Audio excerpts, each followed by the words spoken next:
Now, it's been a long old time since we've done like a blue sky painting. So let's do a blue sky, and we're going to leave a lot of room for clouds. So we need to decide where our blue is. We actually don't even need a whole lot of paint to paint this sky. It's going to be blue and black, okay? We're going to come in here. Let's show you what colors we have first. Cad yellow, bright red, dark sienna, phthalo blue, alizarin crimson, midnight black, titanium white on our palette.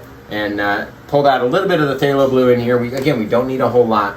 So let's just dump in a little bit. And with this liquid white, it's going to kind of pull itself away and blend away. We want to have it sort of dark underneath there. And then we're going to work it away. And again, I want to have this giant section of big clouds. So a little bit up like that, little smiley face onto our canvas, right? And then we can start to blend it when we go to do that. We're going to pull a little bit of that black out, just straight up black. Mix it right with the blue, right on our brush. And we're going to come in from the top. Oh, look at the difference. It's like Stormy up here. Stormy Daniels up here. Always cover the sides. It only takes a few minutes, not even a few minutes, a few seconds, right? Dab the sides, dab the top, cover them, get them nice and covered. And it helps if you prep the sides with your Bob Ross liquid white as well. In this case, we didn't, so it takes a few more little dabs in order to get it there. All right, come back, get a little bit more black, because I want this one nice and dark and stormy. Stormy, stormy. Ooh, there's a good section of black right there. Big, deep, dark bits. They're going to mix down into our clouds. They're going to provide a whole backdrop of color. Blend in. It'll be fantastic. A little bit of the black down underneath. And then we'll take our blue, kind of throw it in from the side. Maybe we'll do like a Bob Rossi type watery scene. A little bit of black down here on the bottom.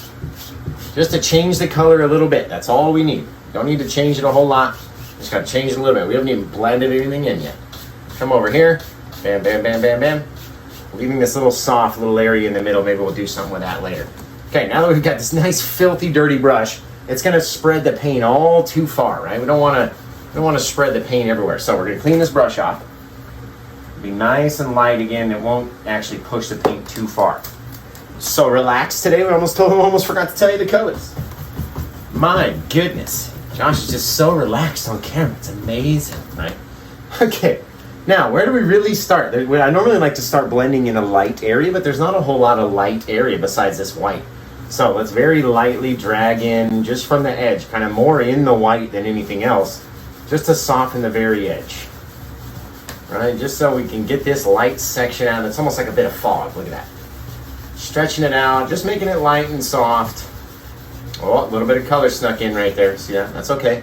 That's all right, it'll provide some depthy shadows. And we can do this, a little bit of circle action. If it's a little too thick, look, all those little circles will provide some cool little bits of shadow as well. Never has to be this perfect white thing. You can have a bit of color in there. The main thing is if we were to cover the whole painting in all this thick paint and then try to paint a nice, pretty, beautiful white cloud, it's gonna be a lot more difficult. Okay, now we're out here into our sky, right? We gotta really blend. Don't wanna have any big, thick areas. Don't want to have any real long streaks or big areas of real hard amount of color like this bit right here, but we're going to use that as the bottom of a shadow. So up in here, just blending. The more and more we mix with all this white that's on the canvas, the more it's going to change all of our dark colors into something much lighter. So if you want to keep it nice and dark, don't overly mix it. There we go.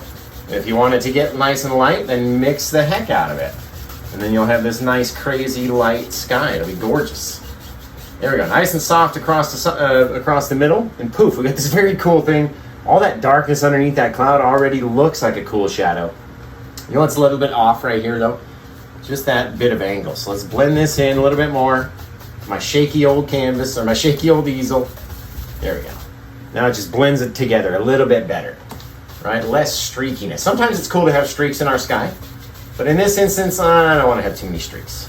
Bam, bam, bam, bam, bam, bam, bam, bam, bam, bam, bam, bam, bam, and all of a sudden, look, we can go back and forth across the whole thing. Nice and light. Not really spread too much paint anywhere. And then we can come back into that light area, and oh, you don't even have to paint a cloud. It's already there. There's your cloud. Nice big white fat cloud.